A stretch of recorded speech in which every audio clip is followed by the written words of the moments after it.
El destino de Venezuela hoy no se decide solo en Caracas, sino en los despachos de poder de Bruselas, Washington, Moscú y Beijing. Los gobiernos de Chávez y luego de Nicolás Maduro han tejido una red compleja de alianzas que le han permitido evadir las sanciones, enfrentar la presión diplomática y obviar la condena de las democracias occidentales. Esa red de apoyo ha sido crucial para su supervivencia. Los autoritarismos que avanzan en el mundo han encontrado en el chavismo un aliado clave en la región y han proporcionado al régimen los recursos y la impunidad que necesita para mantenerse en el poder. Los aliados tradicionales de la oposición venezolana tampoco parecen dar con la fórmula para lograr la redemocratización del país. Europa luce impotente, mientras la ambivalencia de Estados Unidos y su fluctuación entre amenazas y cohabitación mantienen a todo el mundo en vilo. En medio de esta nueva era de caos geopolítico nos preguntamos, ¿es verdaderamente posible una salida negociada cuando todos los actores dentro del tablero, amigos y enemigos, no parecen guiarse por los intereses del pueblo venezolano? ¿Qué pasará con Venezuela cuando esas alianzas de conveniencia dejen de ser tan convenientes? Estamos condenados siempre a un futuro que no controlamos, a la merced de los caprichos de alguna potencia extranjera.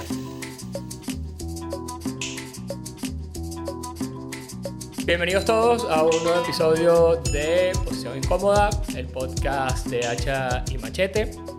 Hoy nos acompaña de vuelta, después de sus problemas vesiculares, Ana Karina Caldeira, socióloga, y nos acompaña también de vuelta de sus vacaciones veraniegas eternas, Daniel Cardoso. Merecidas. Merecidas, por supuesto.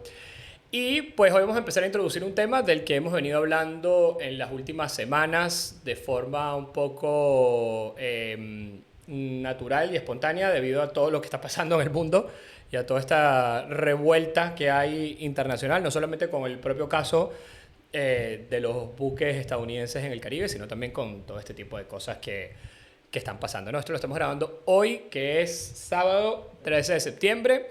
Esta semana han pasado muchas cosas, entre otras el asesinato horroroso de Charlie Kirk en Estados Unidos, del que, bueno, trataremos de hablar en algún momento también, porque, bueno, es un hecho que creemos trascendental para toda esta confrontación cultural y política que hay en líneas internacionales, ¿no?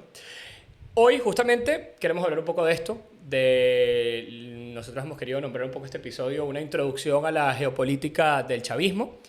Ninguno de nosotros es experto en el tema, pero bueno, creemos que con la información que hemos ido manejando y el seguimiento a las noticias, a los medios y la investigación propia que hemos ido desarrollando en los últimos meses y años, pues creemos que tenemos suficiente información para tratar de ayudar a otros a desentrañar, a desenredar y quizás a entender, al menos en un nivel básico intermedio, todos los intereses internacionales que se están moviendo detrás de esta diatriba por la permanencia o no de Maduro en el poder y cómo ha sido toda esta red de apoyos internacionales que tanto la oposición como el chavismo han construido durante años y que, bueno, pueden estarnos acercando o alejando de una situación política de salida o una negociación que nos pudiera sacar de esta situación, ¿no? ¿Qué tal? ¿Cómo están? Muy bien.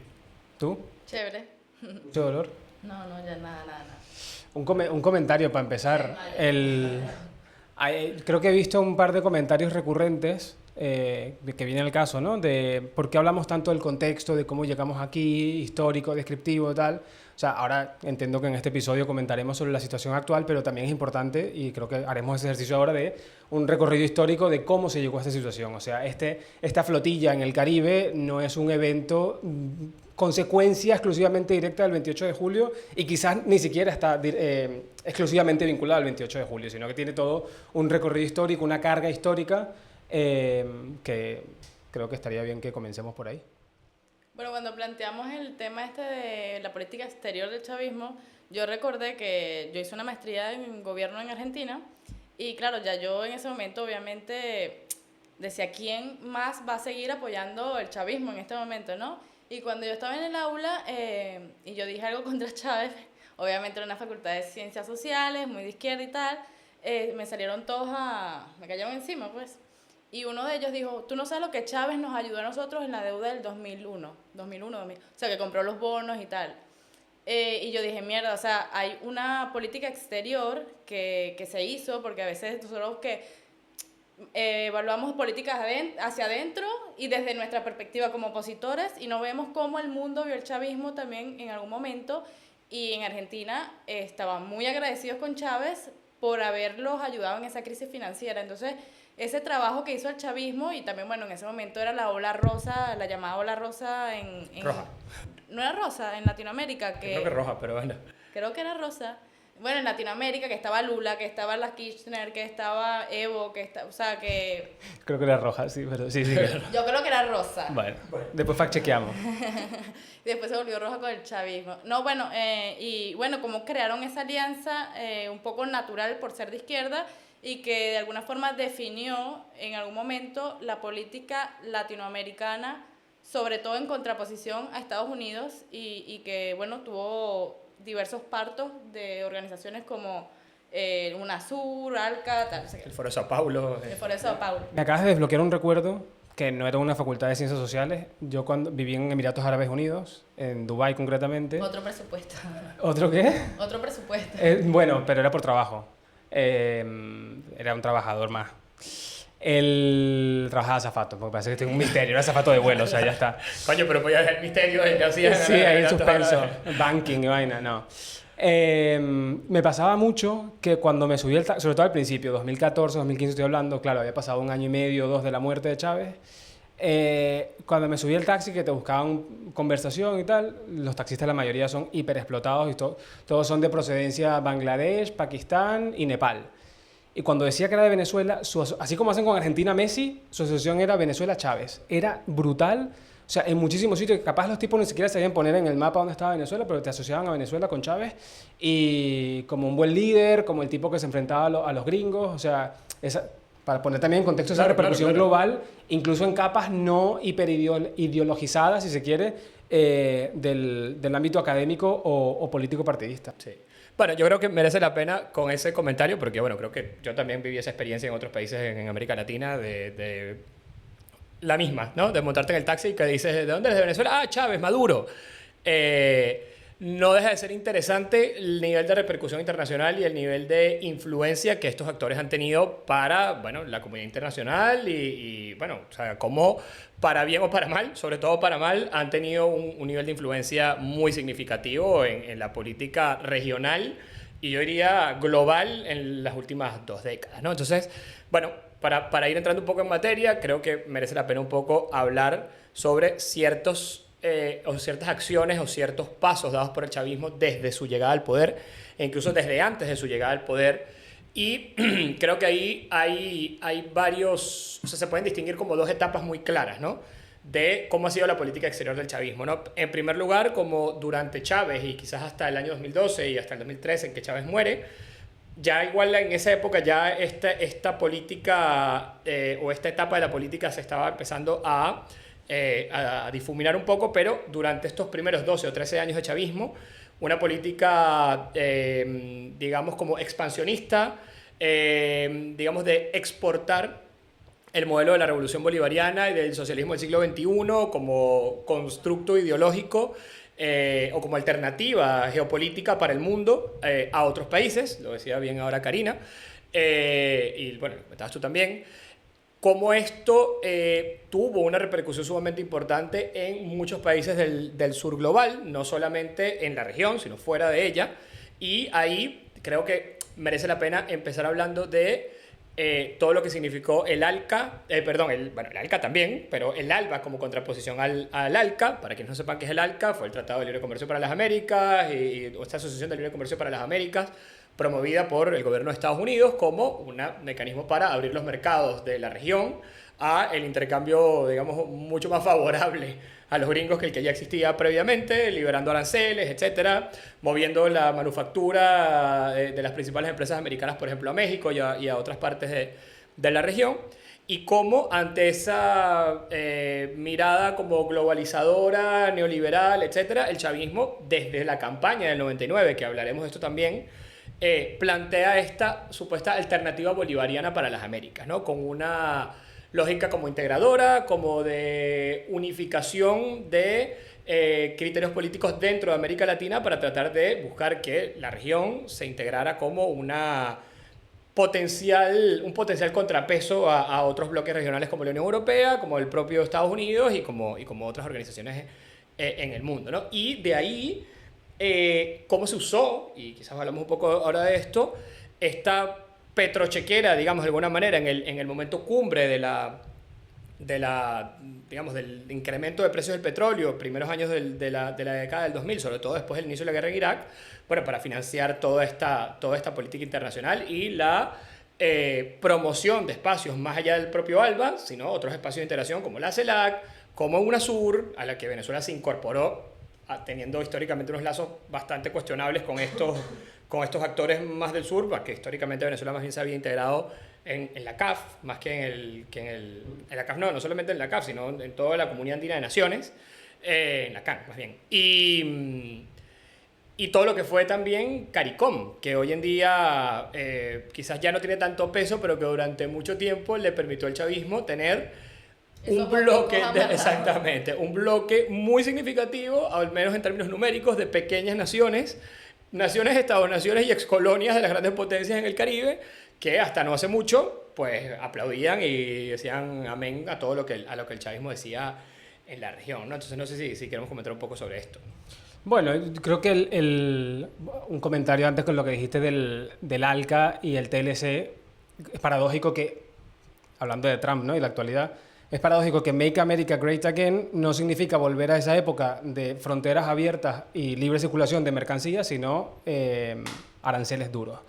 El chavismo, bueno, la política exterior del chavismo también es una respuesta a lo que ellos consideraban las relaciones internacionales burguesas, consecuencia de aquellos consensos post Segunda Guerra Mundial, la creación de la Organización de Estados Americanos, la Carta de Derechos Humanos, el Tribunal de Derechos Humanos, no recuerdo en qué país centroamericano estaba el tribunal. Bueno, el chavismo promueve una forma, lo que tú estabas hablando, una forma alternativa de organización y de comunicación, de diálogo y de valores al sistema establecido de diplomacia. La petrochequera también venía de la mano de parecía como un manual de cómo establecer tu chavismo en casa. O sea, fortalece tu identidad nacional, vincula tus movimientos sociales y políticos con el inicio de la nación. Tienes que ser un movimiento contestatario a las élites históricas o del pasado más reciente del país. Del criollismo también, ¿no? Los descendientes de los blancos criollos, y todo eso fue lo que fue calando también, bueno, salvo en Brasil, que es quizás anterior o paralelo al chavismo, el Partido de los Trabajadores, Lula, que viene del movimiento obrero, pero en el caso de Evo quizás tiene algún paralelismo con el chavismo, el caso de Correa, como de movimientos sociales, indígenas y tal, para darles voces. Entonces, esa réplica, también una cosa más que creó el chavismo, Telesur. O sea, en ese ánimo de difusión del proyecto chavista y de homogeneización para fortalecer esos lazos, Telesur tenía que jugar un papel clave. También tengo recuerdos de Chávez delirando, hablando de un proyecto de la creación de una moneda común, del Sucre. Me acuerdo del tipo, de hecho, pintando un mapa te montas en Caracas y en 12 horas en un tren de alta velocidad estás en Bogotá, y después te pintaba un mapa entero de conexión ferroviaria y marítima. Sí, que uno se pone a ver en teoría y yo creo que era algo necesario, que Latinoamérica necesita, digamos, para enfrentar estos grandes bloques en los que nosotros entrábamos en la economía de una forma desigual y en la que no teníamos posibilidad de negociar nada, estábamos... o sea, yo sí creo que era necesario y es necesario armar un bloque en donde los países latinoamericanos tengan un espacio para poder posicionarse frente a la geopolítica mundial. Pero yo en esto ya estaba leyendo un reporte que es Democracy Report 2025 y decían que el 40% de los países del mundo o de la población del mundo vive en países autocráticos, ¿no? Y yo decía, bueno, no solo lo que se le puede criticar al chavismo, además de eso, de esas alianzas muchas veces que no tenían nada de retribución, porque por ejemplo con los países del Caribe, o sea, ¿qué retribución? Más bien le condonamos deuda con Cuba, o sea, que nos pagaban con médicos y etcétera. O sea, tú dices qué beneficios traía para Venezuela eso, además de, bueno, ser un gran bloque y tener los votos en la OEA o lo que sea.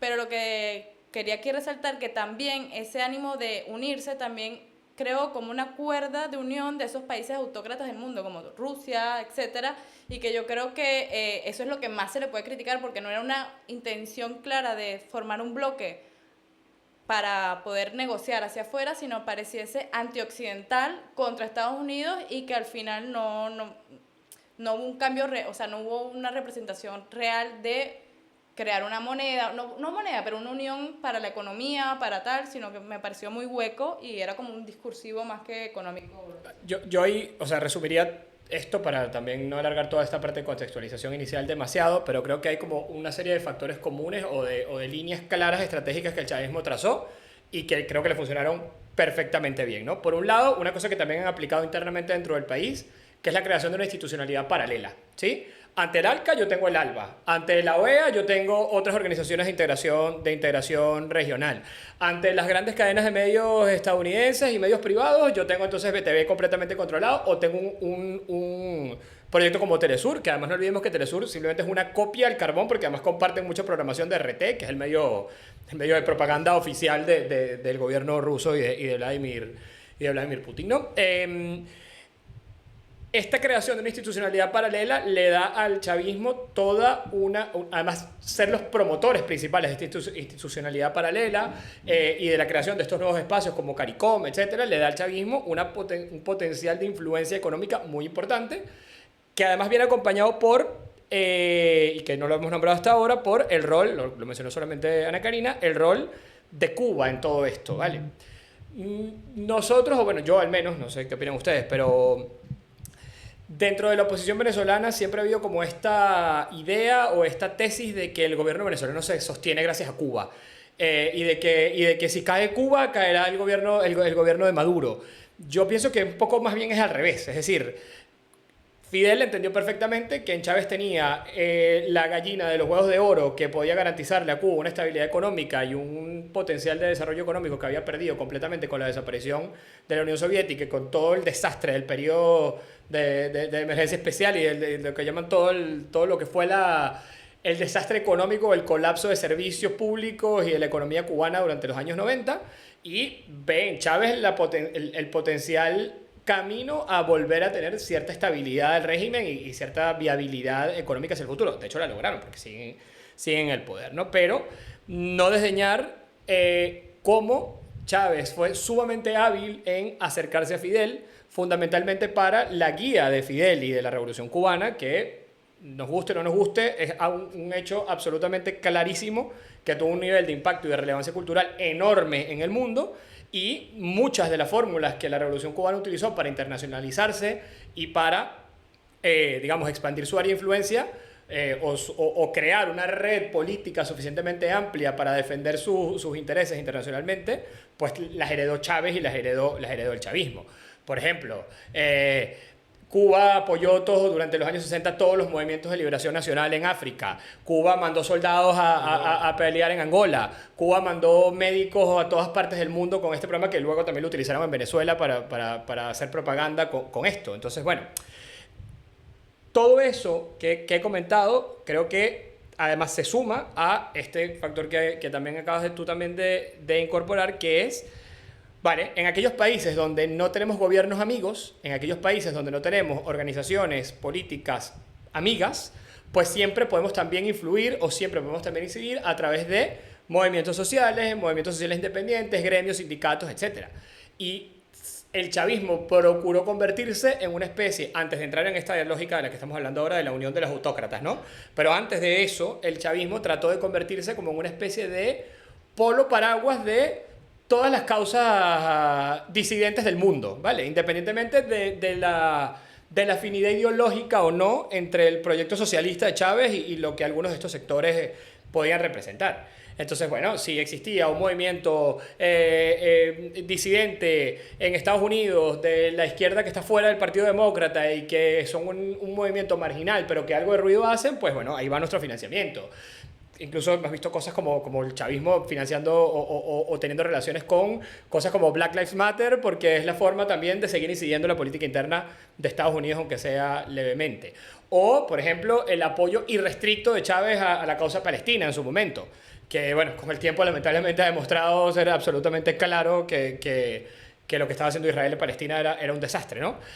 Lo que sigue haciendo ahora con el genocidio y con todo lo que está sucediendo, pues peor aún, ¿no? Pero... Incluso, perdón que añada algo más, tengo el recuerdo ahora de Chávez con Jeremy Corbyn en Londres donando petróleo y gasolina para calentar los hogares británicos. Correcto. Entonces, digamos, crearon de una manera muy efectiva una sensación de ser como una especie de polo global de redención de las clases desposeídas y de las causas cuadrados con el Frente Saharaui también, cercanías con organizaciones, o sea, cercanía con la guerrilla colombiana. Es decir, una mezcla de apoyo a las disidencias democráticas, entre comillas, también de factores de caos en otras partes del mundo. Pero ni unas flores a la familia de, yo qué sé, los opositores a Putin. Correcto. Bueno, es que eligieron creo que muy rápido su lado de la moneda, ¿no? De la guerrilla también sirvió como mediador. O sea, este papel le permitió un proceso de paz entre la guerrilla y... Le sigue permitiendo. Es decir, la razón principal por la que hoy en día Petro, independientemente de lo que pueda pensar o no el chavismo o el resto del gobierno alrededor de Petro, porque Petro yo creo que lamentablemente es una causa perdida, pero aún hoy, en esta nueva avanzada que hay de las disidencias de la FARC y toda esta crisis que hay actualmente militar, otra vez en la Guajira colombiana y en la frontera con Venezuela y demás, que pasamos de que había un periodo de paz y de pseudoestabilidad a que ahora hay ataques de las disidencias de la guerrilla y soldados colombianos asesinados todas las semanas. Pues ahora más aún Maduro vuelve a recobrar la importancia que ha tenido o que tuvo, por ejemplo, en el proceso de paz en Colombia y que va a seguir teniendo en el futuro, ¿no? Entonces, puestos en ese cuadro, creo que hay una segunda fase que es donde empieza esta política más que o sea, no tan expansionista, sino más bien defensiva, ¿no? Es decir, a partir de que Chávez empieza a posicionarse internacionalmente de una manera, en teoría, porque siempre lo decimos, el chavismo habla mucho de los gringos y habla mucho de la soberanía y de la independencia, pero si te ves los números de lo que PDVSA ha exportado a Estados Unidos, o sea, queda clarísimo que Estados Unidos nunca dejó de ser, durante Chávez, nuestro principal comprador de petróleo. O sea, que mucha retórica y poca acción en términos de quitarse esas cadenas, en teoría. Pero bueno, viene una segunda fase que yo creo que es la actual, y que ya había empezado quizás en los últimos años de Chávez, en las que en el momento que Chávez ya se empieza a posicionar quizás como un foco de problemas para la región y que se va creando esta gran alianza de los Kirchner, de Lula, de la Bachelet en algún momento en Chile, Correa, de Evo, etcétera. Y Estados Unidos, en el gobierno de Bush, empieza a ver esto como una potencial amenaza a la estabilidad de la región, etcétera. Pues entonces empieza Estados Unidos a tener una política exterior también un poco más a la defensiva respecto a Venezuela, y Venezuela empieza progresivamente a acercarse cada vez más a estos actores como Irán, como Rusia especialmente, y como China, ¿no? Y creo que es importante hablar de estos tres por lo que representan hoy en la palestra internacional, ¿no? Añadiría solo una cosa más sobre la influencia de Bush y Aznar en su momento. Su posición respecto al golpe de Carmona fue bastante lamentable. Yo no sé, no entré en teorías conspirativas si los tipos estuvieron detrás o no, pero lo cierto es que unos tipos que van siempre con la banderita de defendemos la democracia, en ese momento no se posicionaron con la democracia, estuvieron bastante tibios con el golpe. Que eso eso creo que fue uno de los primeros quiebres duros del chavismo, de Chávez a nivel diplomático con un gobierno norteamericano, directo. Más allá de la retórica ideológica y tal, ese fue, yo creo que el germen inicial de esa confrontación práctica, o sea, directa. Que me fui.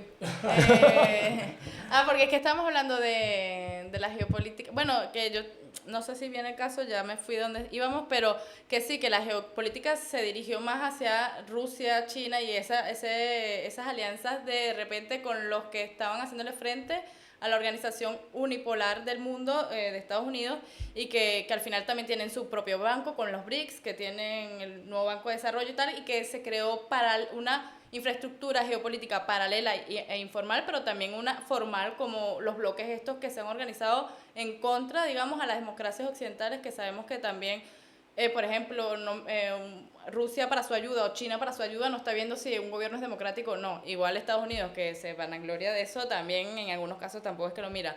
No sé por qué me fui por ahí. No, está bien. Es decir, lo que estamos viendo en este momento, o lo que está pasando en este momento, es que se ha roto o se está rompiendo cada vez de forma más clara, digamos, este orden mundial post año 45, post Segunda Guerra Mundial, o sea, se está desvaneciendo a pasos Agonizante. agigantados. Y en ese contexto, especialmente en los últimos meses con la vuelta de Donald Trump al poder, muchas cosas que se daban por hecho, muchas alianzas que parecía que no se iban a disolver jamás, como la cercanía de la relación entre Estados Unidos y Europa, las garantías de seguridad que la OTAN representaba para todos estos países, lo indispensable, en teoría al menos, por lo menos en el discurso, para las naciones occidentales de el mantenimiento de ciertas apariencias democráticas en algunos países para poder recibir ayuda y para poder tener una cercanía con lo que llamamos la comunidad internacional formal, que de nuevo, cuando hablamos de comunidad internacional nos estamos refiriendo solo a la occidental porque existe toda una estructura paralela. Como cuando los artistas hacen el World Tour. Correcto. Se ha ido desvaneciendo y yo creo que Chávez fue también, o el chavismo fue muy astuto, muy ágil en entender el momento geopolítico que se estaba produciendo y que a partir, creo yo, de lo que comentabas del reconocimiento de Estados Unidos al gobierno de Carmona, creo que es clave también para este periodo confrontativo, pero además de esto, poco se habla o se habla poco internamente dentro de Venezuela de lo que representó para Venezuela la guerra en Irak, ¿sí? Y para Rusia la guerra en Irak, porque una de las principales justificaciones de Rusia para asumir todas estas posturas agresivas y violentas que ha tenido actualmente en la dinámica internacional es que quien empezó a romper ese equilibrio mundial fue justamente Estados Unidos, invadiendo por primera vez un país después de este periodo de teoría de paz de 10-12 años en los que las únicas intervenciones militares de las grandes potencias habían sido aprobadas por Naciones Unidas, temas como el de Kosovo, etcétera, ¿no? Y fue la primera vez en muchísimo tiempo que un país con una causa además totalmente espuria invadía otra vez otra nación, engañando además a otros países que apoyaron esa intervención sin tener idea de lo que realmente estaba pasando ahí, ¿no? Porque todavía lo de Afganistán podía tener cierta justificación entendiendo lo que había pasado el 11 de septiembre, pero lo de Irak ya es... A partir de ese momento, pues, empieza Rusia también a tener una postura más agresiva hacia los Estados Unidos, a también reclamar, bueno, si ustedes pueden invadir países, ¿por qué nosotros no podemos invadir países? Si ustedes pueden meterse en elecciones de otros países, ¿por qué no lo podemos hacer nosotros también? Y empieza, digamos, toda esta dinámica que sabemos que al final es básicamente un chiste, ¿no?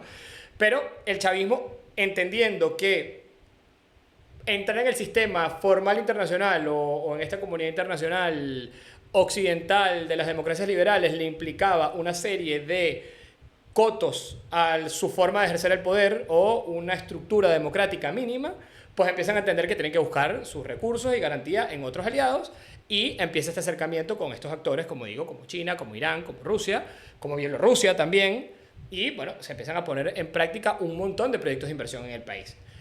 Proyectos de inversión, la mayoría desastrosos y que no llevaron absolutamente a nada. En el caso de Rusia, el interés principal fue, en su momento, la venta de armas y la explotación petrolera, porque Rusia vive básicamente de esto. En el caso de China, al igual que ha hecho en otros países de la región y al igual que ha hecho en África, por ejemplo, fue el financiamiento de grandes proyectos de infraestructura, también del negocio petrolero, pero sobre todo de proyectos de infraestructura, como el Tren de los Llanos, demás. El famoso fondo chino de inversión, etcétera.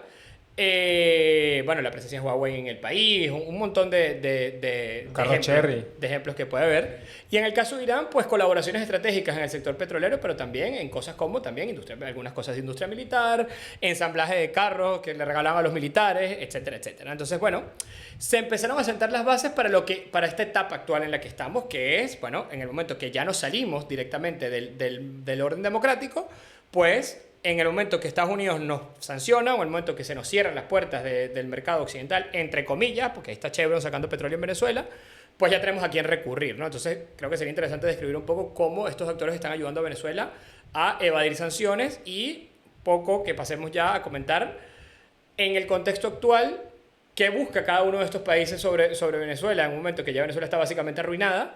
Y también hablar un poco de qué hizo la oposición durante muchos años en contraparte a esto que estamos hablando, ¿no? Que, bueno, también merece la pena comentar.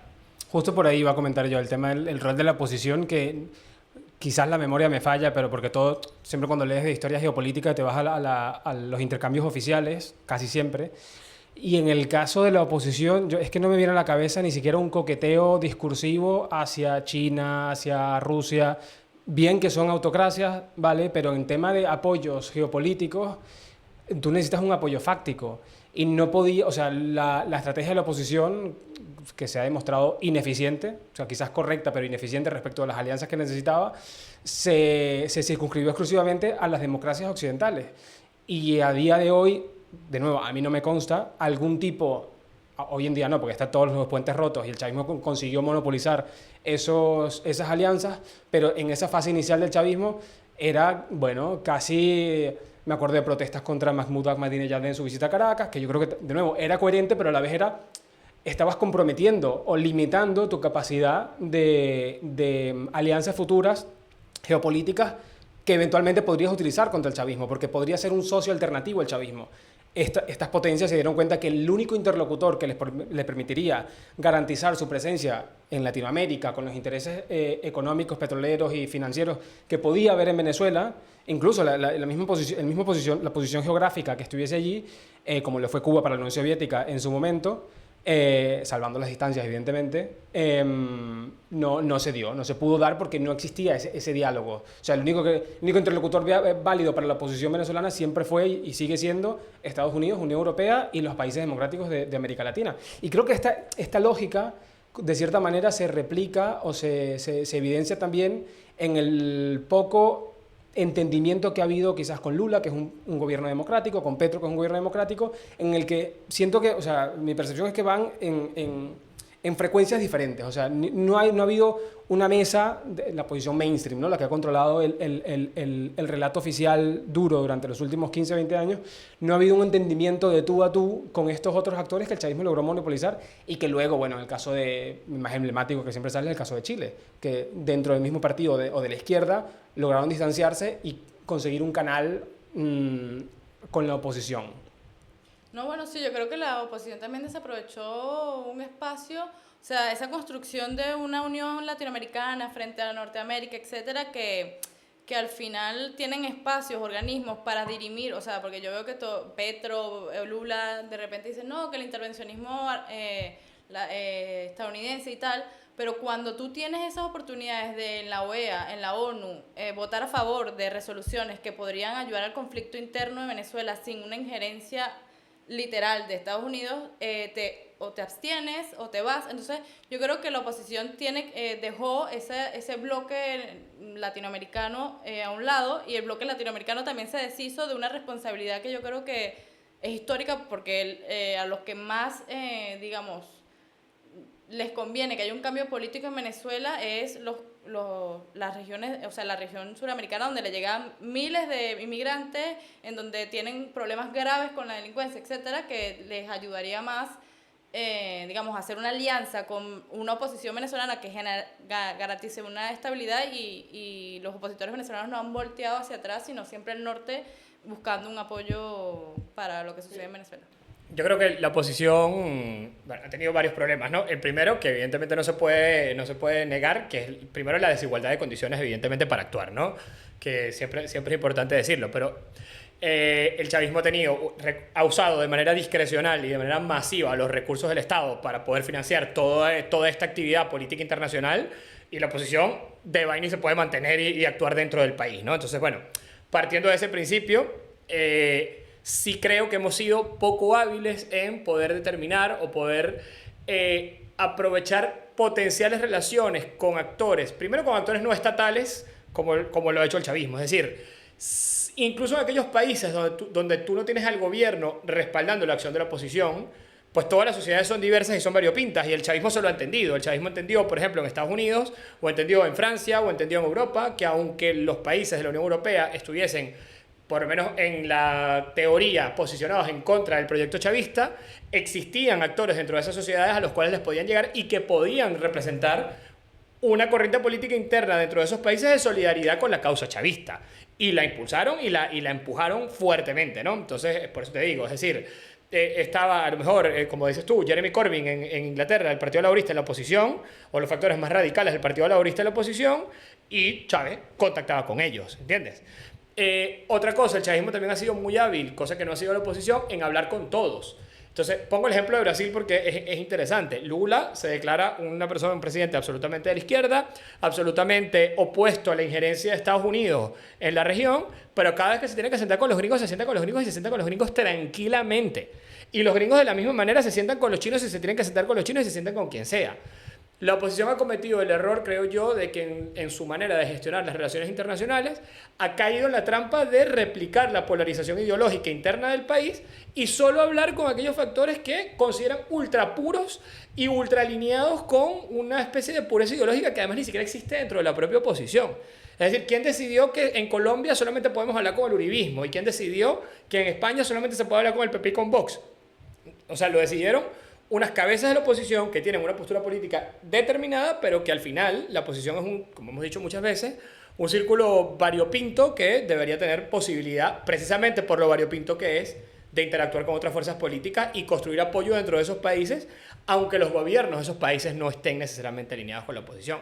Y también hablar con los países no alineados, porque es decir, hay muchas naciones en el sudeste asiático, en África, incluso países de Europa Oriental, etcétera, que si bien puede ser que estén más cercanos a la esfera de influencia rusa, más cercanas a la esfera de influencia de la OTAN o a los Estados Unidos, pues también se entienden con otras fuerzas políticas y tampoco lo hemos hecho. Entonces, claro, vemos cómo desde hace, por lo menos desde el 2019 para acá, cada vez que hay una crisis internacional como lo que hay, los países que se posicionan al lado de la posición venezolana son exactamente los mismos todo el tiempo, y los que se posicionan en contra son exactamente los mismos todo el tiempo, y los que no se posicionan son los mismos todo el tiempo. ¿Por qué? Porque yo creo que realmente ese trabajo no se ha hecho. Sí, yo entiendo que la oposición obviamente no tiene la plata para tener influencia en Latinoamérica, pero por ejemplo yo decía que distinto habría sido que Edmundo en vez de irse a España se hubiese ido a Chile.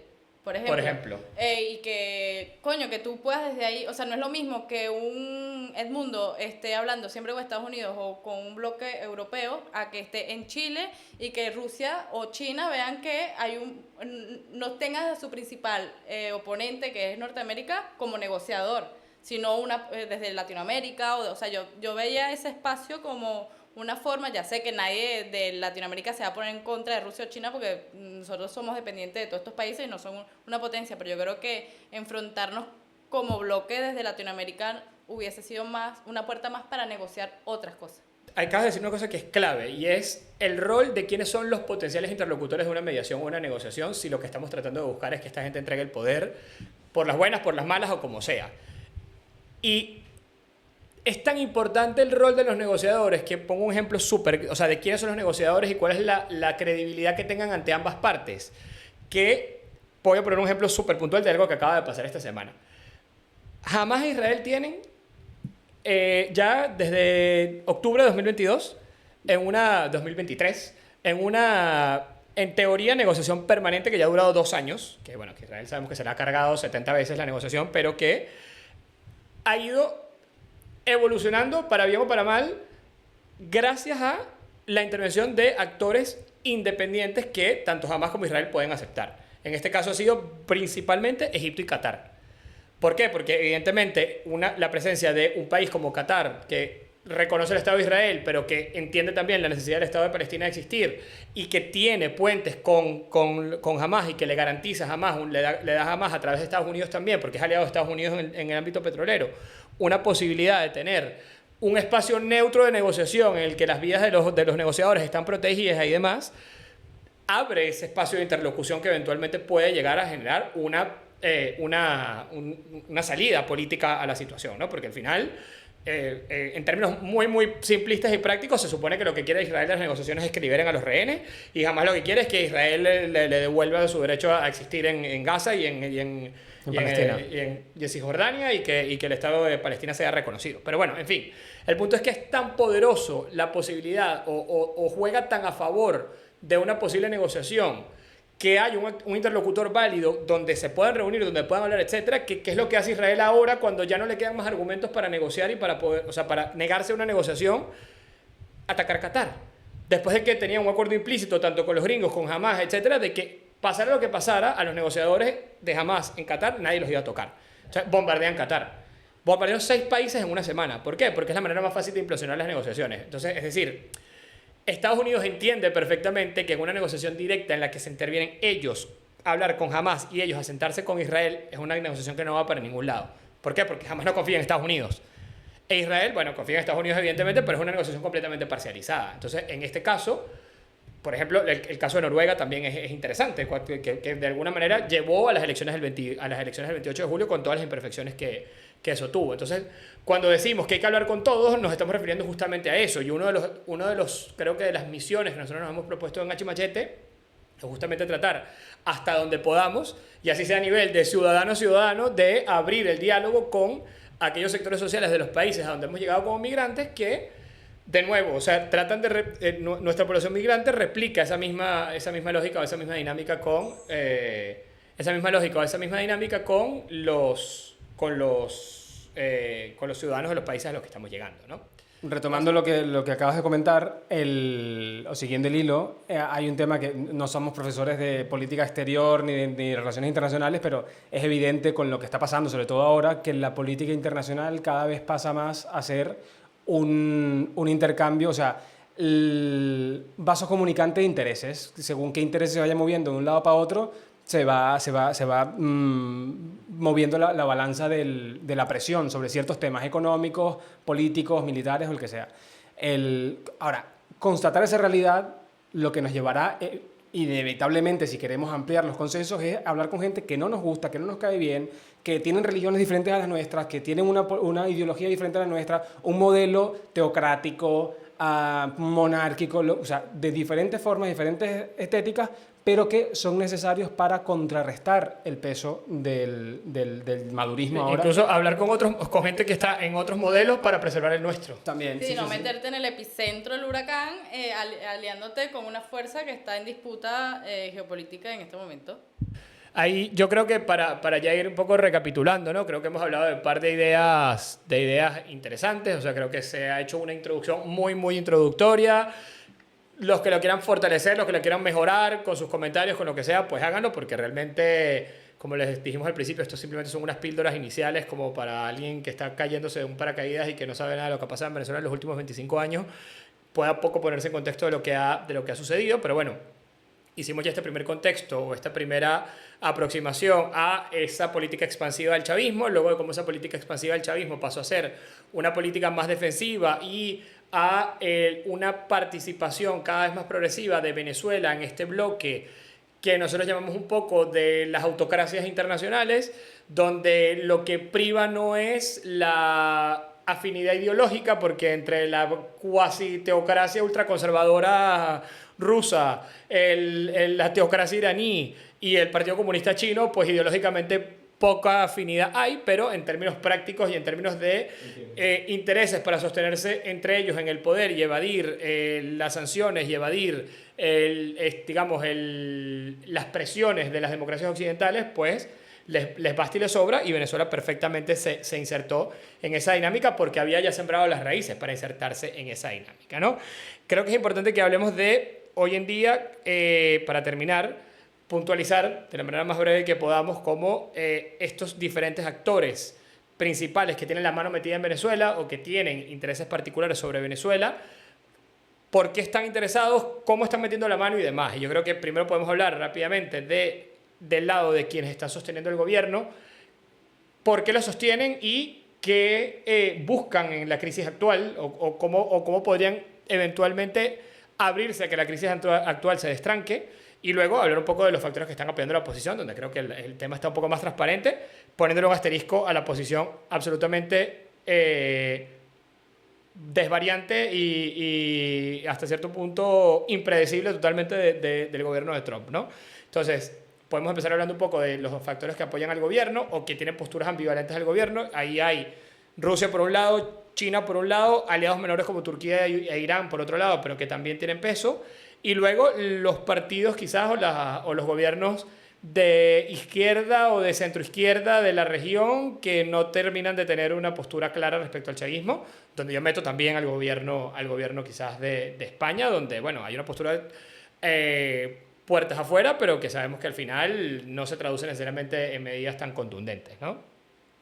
No sé si quieres comenzar tú y lo vamos complementando. Bueno, partiendo de este bloque grande que se encontraron hace una semana o dos en China, en esa demostración, tú antes comentabas, ¿no?, que hay un orden mundial que está feneciendo, que está a punto de desaparecer, que es ese consenso post Segunda Guerra Mundial, y me parece que ese momento quizás es el nacimiento, la consolidación de algo alternativo. Vamos a ver cómo se redefine. Lo que sí es interesante de ese bloque, autocrático, todo lo que tú quieras, pero prescindiendo de eso, hablando de lo fáctico, ¿no?, de ese bloque, es que paradójicamente, salvo Putin, por la guerra de Ucrania, que tiene su relato detrás y todo lo que tú quieras, es un bloque que hoy en día quizás garantiza más estabilidad global que la que puede garantizar hoy Estados Unidos. Por tanto, ojo con cómo se desarrolla ese bloque. Ese bloque, además, añado con el tema de Venezuela. El tema de Venezuela es un tema de política exterior. Que hablo del bloque, pero bueno, Rusia, Irán, China, cada uno tiene su dinámica propia, sus intereses singulares con Venezuela, confluyen en que de momento el chavismo o el madurismo es el mejor instrumento para preservar sus intereses, pero al ser intereses y ya, eso puede cambiar en algún momento, pero eso hay que trabajarlo. En cuanto a la posición de la Unión Europea, yo creo que está bastante, no sé si quieres comentarlo, pero yo creo que está bastante, como bloque, está bastante clara sobre la condena al régimen de Venezuela. Lamentablemente, para la causa venezolana hay dos realidades tres, que abofetean en la cara de la Unión Europea y que limitan su capacidad de acción hoy en día con respecto de Venezuela y el ánimo democratizador. Palestina, o sea, el genocidio del pueblo palestino, la invasión a Ucrania y los ataques ahora a Polonia por parte de Putin, y la desestabilización del comercio global por parte de Trump. O sea, eso ha condicionado muchísimo la incidencia de la Unión Europea o esa vocería tan alta con el tema de Venezuela. Creo que esos son dos bloques que yo comentaría. Sí, yo creo que nosotros en la oposición al menos ha sido bastante buena en posicionarnos a nivel geopolítico y que el tema de Venezuela siempre esté... En Occidente, al menos. En Occidente, pero sí es cierto que tema Ucrania, tema Palestina, se ha robado todo, tema Trump, se ha robado todo ese espacio mediático donde Venezuela podía figurar, al menos a nivel discursivo, y luego de eso, o sea, nosotros también estábamos hablando de la fuerza que tenía el chavismo en algún momento, pero todo eso era financiado por un petróleo que estaba así en el barril y tal. Hoy Venezuela tiene petróleo, pero que no lo puedes traer, tiene oro, minas, todo lo que quieras, pero que sigue siendo un actor relevante, protagónico, o más bien es un suelo, o sea, está en el patio trasero de Estados Unidos y puede ser una ficha de cambio para posibles negociaciones entre Estados Unidos y Rusia, entre Estados Unidos y China, o es un actor que va a poder tener voz y voto, no lo creo. Es que actualmente justamente ese es parte del punto, ¿no? Porque si bien esto que se está presentando como una especie de bloque, sabemos que realmente no es un bloque porque no hay una estructura organizada detrás, pero está claro que, por ejemplo, en el caso de China, había una evolución clara de una China con un rol mucho más activo, intervencionista y a través de soft power, ¿no?, de poder blando y no de intervención militar en América Latina, en África, en otras regiones en Asia, a través de inversión financiera muy potente, en Venezuela incluida, pero que hoy en día, al ver el desastroso manejo económico del gobierno de Maduro y parte del gobierno de Chávez, pues se ha roto un poco esa confianza. Y si bien vemos que en términos colaborativos y en términos de acuerdos bilaterales y demás hay muchos acuerdos en el papel firmados, hoy en día China tiene un rol mucho más secundario, mucho más discreto, mucho más, ¿sabes?, de poco volumen, en el cual entiende China que tener su interés petrolero preservado en Venezuela y el interés de sus inversiones y un pago potencial de su deuda es su principal prioridad, pero que si eventualmente la oposición pudiera garantizar esto, tampoco creo que China se rasgaría demasiado las vestiduras por Maduro. Es decir, evidentemente prefieren a Maduro en el poder, pero tampoco creo que vayan a terminar siendo el factor preponderante, ¿no? Distinto es el caso de Rusia, que Rusia tiene una política exterior mucho más agresiva, mucho más de esto de convertirse en agentes de caos en los países que persiguen como rivales o como enemigos, Y bueno, a Rusia le viene sumamente bien el hecho de tener una pequeña fichita en el norte de América del Sur a 3 horas de Miami, ¿no? Entonces ya hemos visto acciones como el toque técnico de aviones de bombarderos nucleares rusos en el año 2019-2020 en Venezuela, presencia de mercenarios rusos en el país, colaboración en el ámbito de la inteligencia, en el ámbito de la acción policial, venta de equipo militar, etc. El tema también es que así como el apoyo de la Unión Europea hoy en día es un poco estéril hacia la oposición venezolana, porque no pueden ni preservar sus propios intereses de seguridad y sus propios intereses económicos en este nuevo frente que se les ha abierto, o esta ruptura tan clara que hay hoy en día con el gobierno de Estados Unidos, pues menos aún podrán meterse en Venezuela. Creo que un poco lo mismo le pasa a Ucrania, a Putin, perdón. Al haber abierto este frente de Ucrania y esta guerra en Ucrania, en la cual se están desviando miles y miles de millones de dólares, de rublos, o como lo queramos medir, de los recursos rusos para poder sostener ese esfuerzo de guerra, pues también es real que es poco lo que podría hacer Rusia, más allá de una colaboración en términos militares e inteligencia, para reaccionar en la región en el caso de que, por ejemplo, se concretara una intervención estadounidense como la que está ahorita supuestamente encima de la mesa, ¿no? Y en el caso de Irán y Turquía, creo que, bueno, lo de Irán es creo que algo que los medios de comunicación han tratado de magnificar quizás más de lo que realmente es este mensaje repetitivo de que Hezbollah está en Venezuela, etc. Bueno, yo personalmente no sé hasta qué punto esto realmente tiene el nivel de relevancia que se le ha tratado de dar internacionalmente. Creo que también ha sido utilizado un poco para justificar el aislamiento del régimen de Maduro, una estrategia que habrá que ver qué termina pasando con ella. Pero Irán fundamentalmente lo que le interesa es seguir teniendo aliados comerciales con los que pueda evadir las sanciones y tener socios petroleros. Y en el caso de Venezuela, pues evidentemente le viene muy bien para toda esta dinámica, ¿no? No, y eso que dices, o sea, yo pensando también en la oposición, digo, nosotros nos quedamos en un desfase de ideológico derecha-izquierda cuando hasta Estados Unidos, que ha sido el promotor de esa doctrina y tal,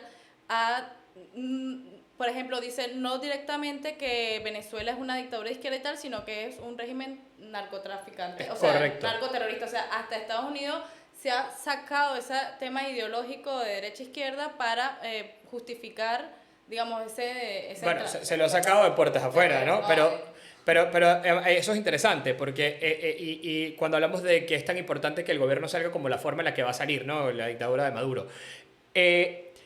No deja de llamar la atención, y por eso quería dejar el caso de Estados Unidos de último, porque ya lo hemos comentado mucho, lo comentamos mucho en el episodio anterior, esta desconexión justamente del tema ideológico de Estados Unidos, y cuando digo ideológico no solamente del debate izquierda-derecha, sino de el discurso de la preservación de la democracia desaparecido de la dinámica. Es decir, si mañana los buques sacan a Maduro del poder y hay una invasión militar o cualquier locura que se les ocurra, o hay una movida interna apoyada por Estados Unidos, cualquier forma en la que esto suceda, es interesante no olvidar que la justificación que se está dando a esto es que Venezuela es un estado narcoterrorista pero de que se robaron las elecciones prácticamente ni se habla, de que es un estado no democrático prácticamente ni se habla, de que se tortura y se reprime prácticamente ni se habla. Estados Unidos interviene, o en teoría está promoviendo una posible intervención, porque es un estado narcoterrorista que está mandando drogas a Estados Unidos. De lo que se desprendería que si el gobierno venezolano fuese capaz de manejar y esto bajo la mesa y no mandar más drogas a Estados Unidos y fortalecer la lucha contra el narcotráfico, entonces sería tolerado Maduro, ¿no? Sabemos que al final es una excusa, pero es el constructo o la racionalización que se le está dando a esto, y a mí me llama particularmente la atención que no es recuperar la democracia y la libertad del pueblo del como pueblo copiar a venezolano. China en su forma de geopolítica. O sea, en el fondo Trump tiene mucho más en común, o pareciera estar teniendo en su manera de accionar mucho más en común con este bloque. Si lo queremos dividir el mundo actual en dos bloques, ya creo que el bloque izquierda-derecha sigue existiendo, pero es un segundo nivel de la discusión, porque en un nivel superior está el bloque autoritario contra el bloque de la democracia liberal, donde claramente el bloque de la democracia liberal está en retroceso, y la oposición venezolana está en ese bloque.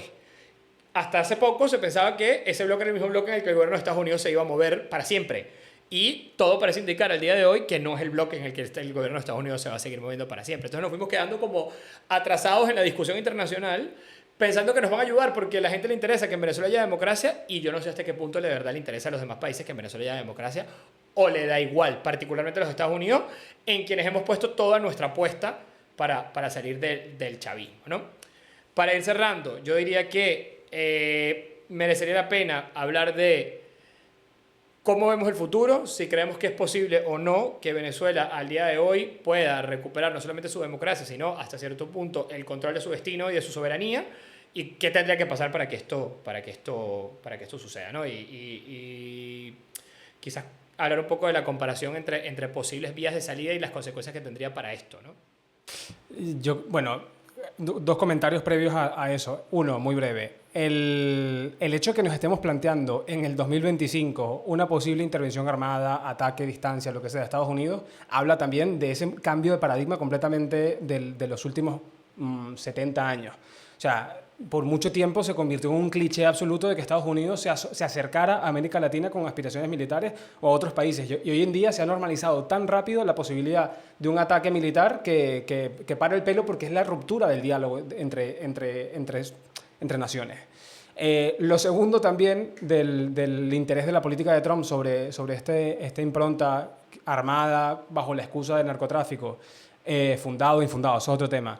Me pareció muy curioso el intercambio que tuvo con Zelensky, en el que le dice, pero si tú tienes guerra, entonces por eso no has convocado elecciones. Y Zelensky le dice, sí. Y él sonríe y Zelensky le dice, te acabo de dar una idea.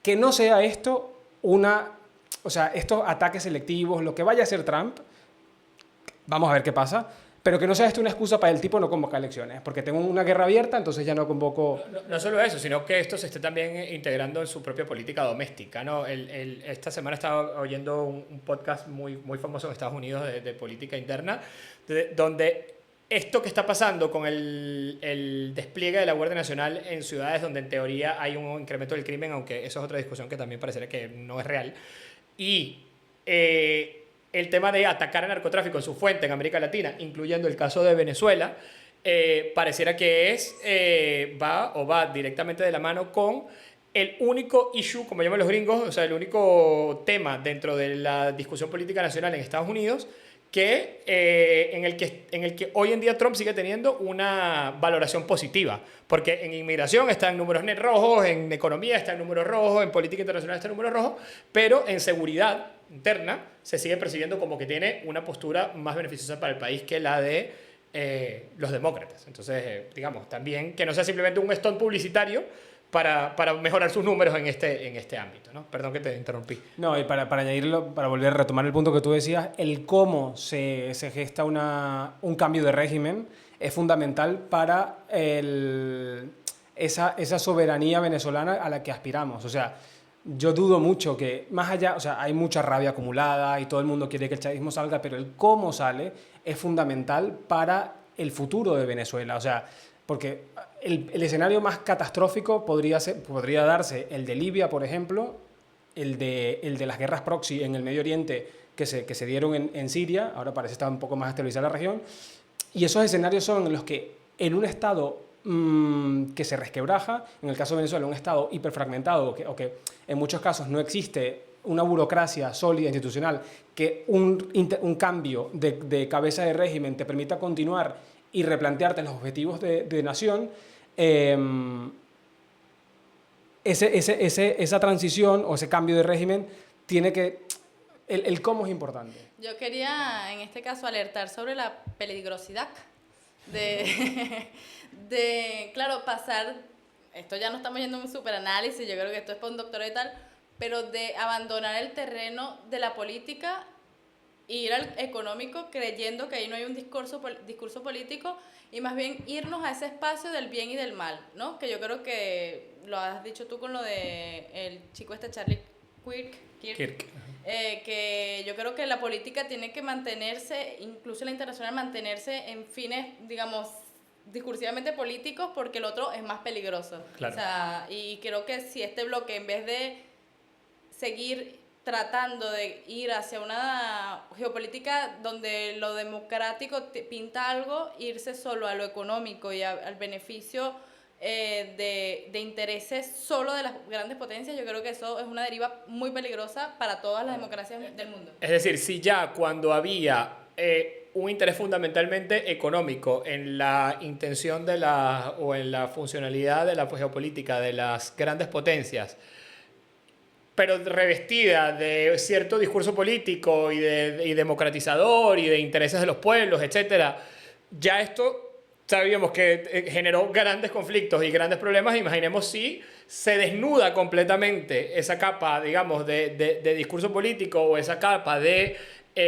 interés de democratización o interés de participación popular, etcétera, etcétera, y nos vamos al art of the deal, como quiere Trump, y como ya actúan abiertamente chinos, iraníes, rusos y otras naciones, incluso ahora India parece que se está metiendo en ese paquete también.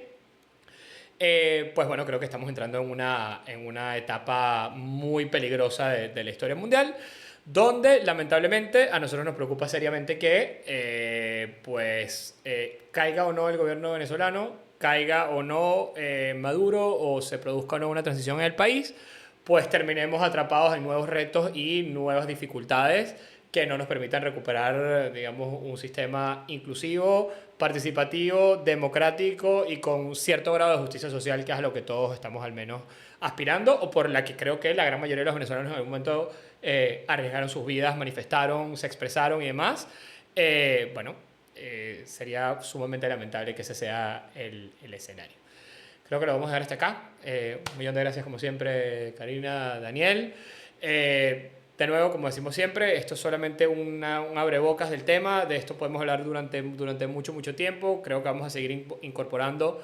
Ya lo vieron la semana pasada la semana pasada lo grabamos, no quiere decir que se esté publicando la semana pasada, pero ya lo vieron con invitaciones como la de Diego Area y otros especialistas que iremos teniendo en el ámbito internacional. Porque nuestra idea es poco a poco ir ampliando el debate, ir creando este espacio de discusión sobre los temas que a lo mejor no parecen tan urgentes, pero que sí que condicionan el regreso a la democracia en nuestro país. Entonces, bueno, muchas gracias a todos por acompañarnos. Seguimos. Hemos estado publicando por ahí también pidiéndole a todos los que se quieran involucrar que participen, que presten su talento, y pues en los próximos días, semanas y meses estaremos publicando varias iniciativas interesantes que estamos promoviendo, no solamente en el ámbito de la comunicación política, sino en el ámbito también cultural, y pues los invitamos a todos a unirse y a participar en este proyecto. Gracias a todos y hasta luego. Si te gustó este episodio, suscríbete. En nuestro canal encontrarás mucha más información y debates como el que viste hoy. Somos Hachimachete y puedes conseguirnos en nuestras otras redes sociales y también recomendarnos a un amigo.